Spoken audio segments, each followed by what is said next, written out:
What's good, YouTube? We've got good news for both Pendulum and Subterror Duelists today. We have a new Subterror promo card announced for V-Jump, so another brand new, never before seen card for Subterrors will be coming out. It breaks the rules. It's another level 4, so it kind of goes away from that 1 per level trend of Subterrors, and it looks like he goes with the lore of Fiendus here.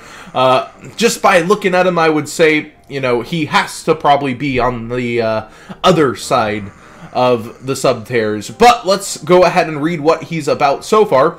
He is Subterror Guru. It's a level 4 Earth monster, and it comes out next month in Japan in time for the Extra Pack 2017, presumably to make Subterrors much stronger in the Japanese and Asian regions.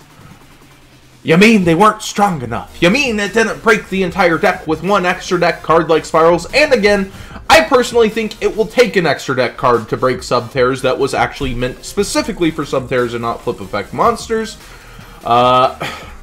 This just doesn't do it for me, I suppose I should say. This doesn't, we'll see the effect, but I feel like one monster's not enough unless it's really easy to access and really easy to come out and really big on its effect. So, one more Subterror card. There's that tinge of hope. The unknown comes out in a month. Hopefully we'll see its effect soon. Secret effect. But I personally don't think it'll be enough. The next card I do like a lot. Pendulum Paradox. So if you're a Pendulum Magician player or a player that plays a lot of the same kind of scales in the deck, such as Metal Foes, this is a normal spell card, and you can only activate a card with this card's names once per turn. So, hard once per turn on getting to play this card. Add 2 face-up Pendulum monsters with the same Pendulum scale, but different names from your extra deck to the hand. So, very limiting there on the ability to pick up what you want out of your extra.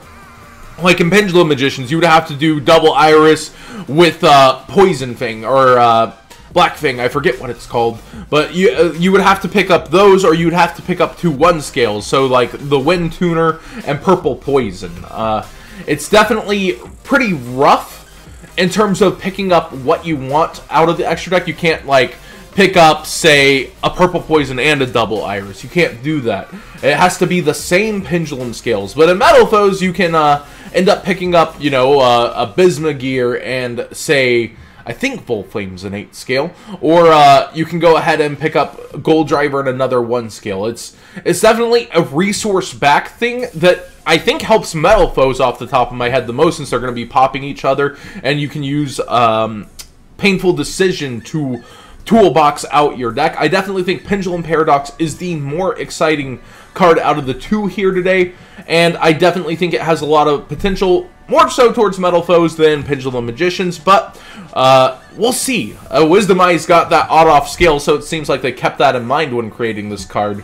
It would be very hard for you in Pendulum Magicians to get back Wisdom Eye and something else.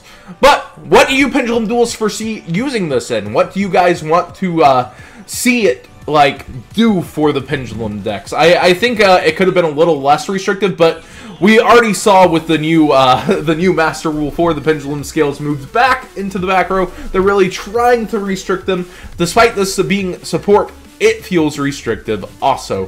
Thanks for watching, guys. Hopefully you enjoyed this one. And what do you hope from the Subterror card? And what do you hope for future Pendulum support, since it seems they're not ignoring the mechanic?